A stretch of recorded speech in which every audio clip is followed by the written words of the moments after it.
So, Darksiders Remastered Edition came out, and did any of you give a shit? No. You all went out and bought your Infinites of Warfare and your boy band Fantasy 15s, and you left this stupid masterpiece to rot in the goddamn dust. And that's a shame, because Darksiders is such an underrated franchise that suffered from an odd history. Now, the IP itself was lost when THQ fell back in 2012, shortly after Darksiders 2 was released, and since then, Nordic Games have acquired the rights to it, and they pretty much reinvigorated my hopes on the franchise continuing by giving us hungry little fans 2 beautifully made remasters. I mean, look at this lighting! Are you looking? The greatest thing about this franchise is that it is so brilliantly unoriginal. Now, it draws ideas from The Legend of Zelda, God of War, and Bayonetta, but it does them in such a wondrous, exaggerated, dramatic fashion that it's evolved into one of my favorite franchises to date. And for the 90% of you that haven't looked at the video's description, I've said this in December of 2016. If the director of these games goes on to rape little children, then no, I'm not throwing him any support here. So yes, it's a dungeon crawling action adventure game where you fight hellish demons as well as stoic angels. But listen to just how over-the-top war sounds.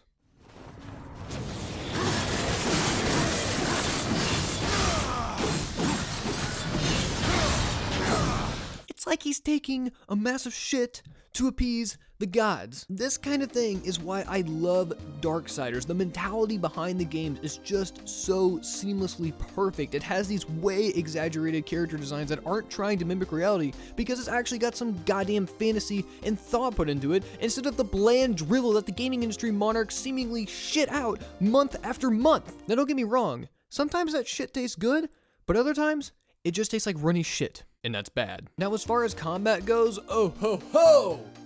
Might I tell you that you get to pound, slice, tear, stomp, and rip demons' heads off without giving a fuck. It's a perfect blend of heavy-handed hack and slash as well as strategy, and it's just got such fun, interesting finishing moves where you get to link like 5 combos together, and your reward is getting to sit back for a couple seconds and take a breather while watching one of the horsemen get off to riding a demon and decapitating it. And that's just the combat.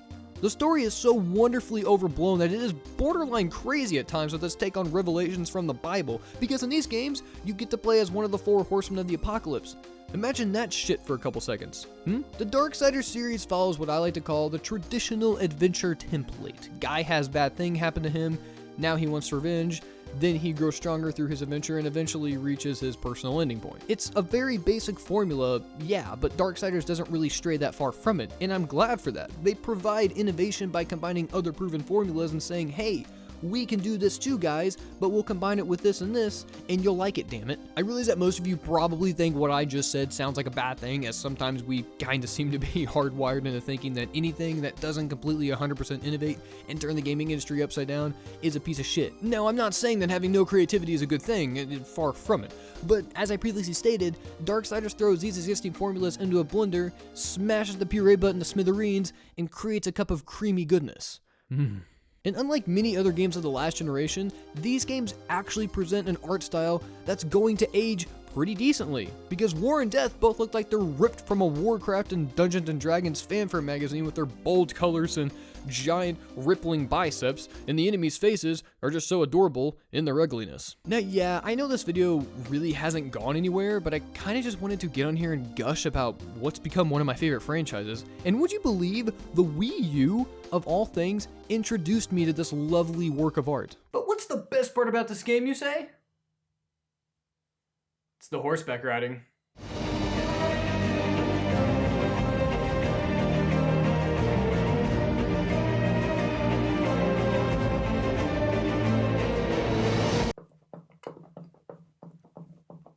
I'm more or less just using this platform to tell anyone listening that if you're looking for something new, try Darksiders. It's a game that understands how to give you a proper adventure because it seamlessly blends action-heavy combat with fun puzzle solving and fun dungeon exploring that rides the line of mindless fun and intense pants-wetting greatness. And that's right where I like to be with games, because if my pants aren't wet by the end of a play session, then what the hell did I get out of it? Go play Darksiders.